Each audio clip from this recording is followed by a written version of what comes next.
Let's talk about your journey. When did you start considering solar? Why? About 5 years ago, the option of solar production, I was made aware of it and I started investigating it as a way to supplement our Eskom consumption and also produce power cheaper.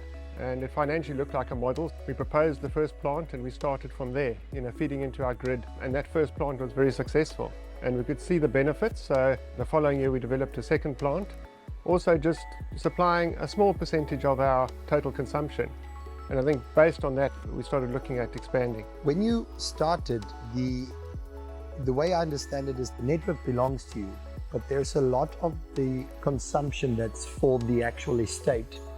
And there's a split between the communal power usage and the tenants or the residents. We're about 50-50 between the residences and our own operations here, from a golf course and the estate maintenance, water plants, water treatment, all those operations. The first plant basically supplemented. It was mainly for our own, saving our own costs. But we soon got to a point where we realized we could actually benefit the residents additionally to that, if we went bigger and bigger, up to a point of our maximum production in a day of what our consumption is.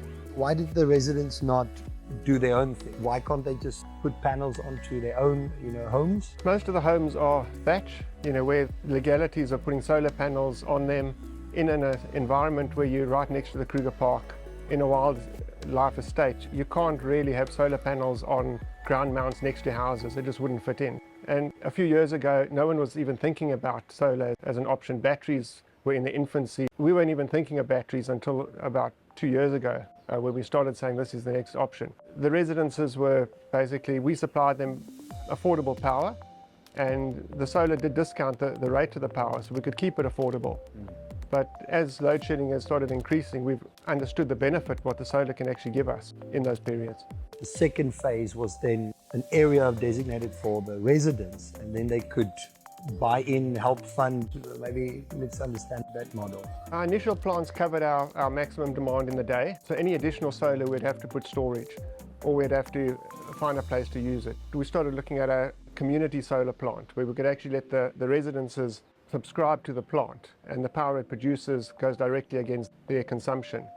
And that way they can also then start looking at batteries for their residences to store the power and then use it in peak periods, after hours in the evenings, and by that reducing their total electricity bill. So they could do the battery at their house, but not the generation part, and so they have to subscribe to the plant. That makes sense. During this process, solar was a more affordable way of generating power than only buying from from Eskom, from the utility. But then load shedding came, right? And that impacted us all from about 2018. And this really hurt us. What other benefits have you seen with a big solar system and a network, connected generators? We initially ran the whole estate on backup generators to supply all the power to all the houses, all the lodges. And that was, maintenance-wise, put a lot of strain on the generators, especially in hot weather, high temperature, high occupancy. We saw with the solar plants coming online, suddenly the demand on the generators was a lot less, especially in the day when your maximum demand is. So we realized then that we can actually spare our generators a lot by adding solar. So the generators work a lot less, the solar produces the power, the generators are just there to give the backup. So that's saving us a lot of diesel. Now, our average price of electricity we could keep a lot lower than if we were producing the backup power on diesel generation alone. If you have the generators, why was the obvious next step batteries at residences' homes?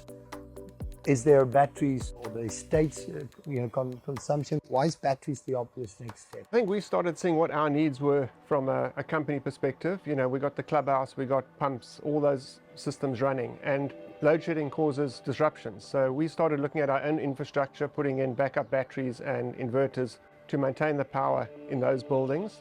And from there now, several lodges have done the same thing, started installing to give them the backup power so they don't have the interruptions when load shedding kicks in.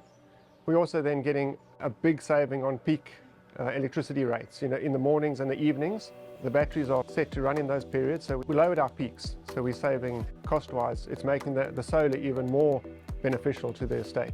But batteries could always do this. What has changed also in the industry that now it's a hot topic? 5 years ago, the standard was lead-acid batteries. And we know from running golf carts on this property, your lifespan, especially in a warm climate like this, charging and discharging often, the lifespan is 3 to 4 years, and then it's replacement. You didn't get a return on that investment. It actually cost you, even though you had the backup power, it wasn't any cheaper than what you were getting. I think with lithium batteries now, with lifespans of 8 to 10 years possibly, if you look after them, you can actually get a return. It's no more expensive than what you were doing, but you got the benefit. And the price of batteries seems to be coming down all the time. It's starting to look a much more attractive option. An interesting thing of golf courses, the world's talking about EV vehicles and the adoption of it, and charging stations and having storage facilities. You can imagine you have this peak hour in the evening because of us all getting home and then starting cooking. But if we're also getting home and we plug in the EV vehicle, peak demand control is going to become critical. Thinking about a clubhouse or a golf estate, you've got EV experience already, right? You're charging multiple vehicles. How's that being staggered? Are you allowing that to happen after peak periods? Is there any control in that?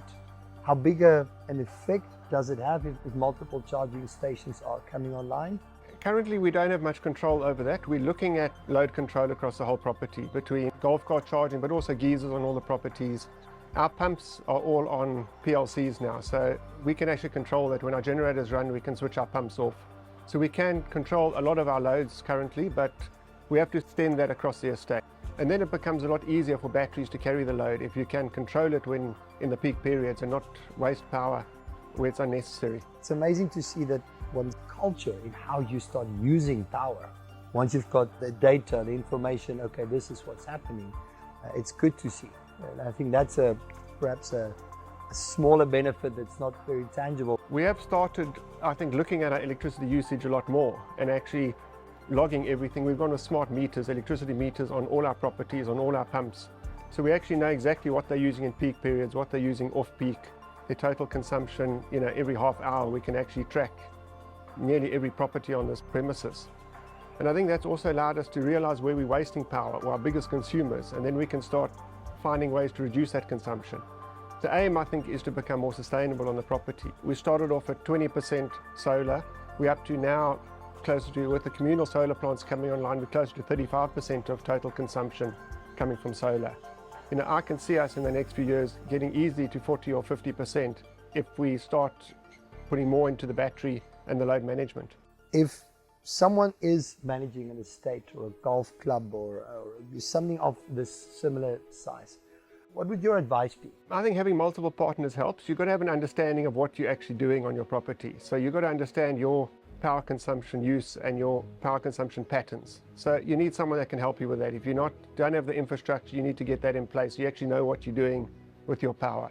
And then finding alternatives, ways to fill the gaps. The more people you speak to, the more partners or companies you deal with, everyone has different perspectives and ideas, and you've got to combine all those ideas to what actually suits your premises and your site and fulfills your needs.